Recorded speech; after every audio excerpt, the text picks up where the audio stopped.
Aujourd'hui est un grand jour pour moi d'avoir lancé ce premier projet, parce que j'ai fait beaucoup de projets, mais un projet de partenariat avec une université, et une université comme l'ESSEC de grande référence.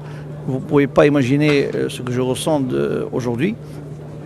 Et ça prouve la collaboration qu'il y a aujourd'hui entre la France et le Maroc, d'avoir accepté de nous accompagner dans ce projet, dans cette université, dans un site, comme vous pouvez le constater, les Plages des Nations, qui est aujourd'hui à 20 minutes de Rabat.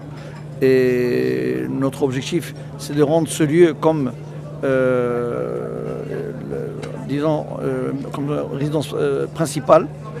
Donc, comme il y a un golf, il y a une forêt, il y a la plage, il y a tout ce qu'il faut pour que les habitants de cette,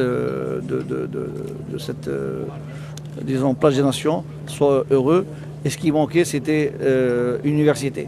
Donc cette université est là, et une extension est prévue. Et comme je vous l'avais dit tout à l'heure, on a signé un partenariat avec l'Académie de football de Paris Saint-Germain, qui elle aussi, l'académie est déjà opérationnelle, et je pense qu'il y a déjà 300-400 élèves qui sont déjà inscrits dans cette académie. Il s'agit d'un accord très important entre l'ESSEC et le groupe ADOA au travers de sa filiale Prestigia, puisque nous nous installons en Afrique. Nous appelons ce campus Afrique Atlantique, puisque notre idée est de nous développer non seulement au Maroc, mais en Afrique, pour l'ensemble de nos programmes. Nous commençons dès l'année prochaine avec un programme que nous appelons le Bachelor in Business Administration. C'est un programme donc, qui est un programme en gestion, qui est fait pour former des futurs entrepreneurs, des entrepreneurs dont le Maroc a besoin, dont l'Afrique a besoin, dans tous les domaines. Et puis bien entendu aussi pour accompagner tous les grands défis de l'Afrique. Nous savons qu'il y a toute une jeunesse qui a besoin d'être formée, on a besoin de cadres, on a besoin de techniciens. L'ESSEC apportera sa pierre à ce besoin, puisque nous avons une réputation d'excellence dans le domaine de la gestion et du management.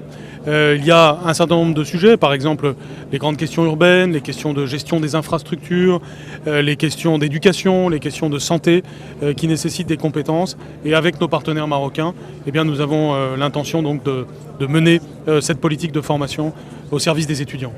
Le monopole universitaire était entre les mains de l'État. Tout simplement, les étudiants qui ne trouvaient pas de place partaient à l'étranger. Aujourd'hui, on a 54 000 étudiants à l'étranger. Il y a ceux qui partent parce qu'ils ont envie d'étudier à l'étranger, mais il y a ceux qui sont obligés d'aller à l'étranger.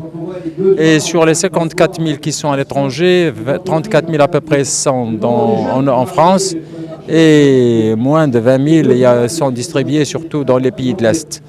Et ça coûte cher au Maroc parce qu'en 2012, rien que les frais d'inscription, ils ont coûté au Maroc 1,6 milliard de dirhams. Si on comptabilise l'argent qui sort en année, ça doit tourner autour de 4 à 5 milliards de dirhams, mais en euros. Et on a envie que les universités étrangères se rapprochent de l'étudiant marocain et que l'étudiant marocain qui doit être obligé de partir à l'étranger trouve une école à côté. Parce que ceux qui veulent partir, ils peuvent toujours partir.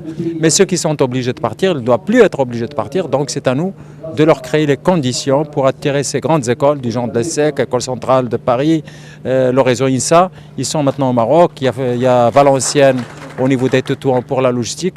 Donc il y a l'école des mines à Ben Guerir. Donc de plus en plus d'écoles de renommée sont à côté des Marocains. Donc c'est pour nous quelque chose qui va nous pousser à la compétitivité.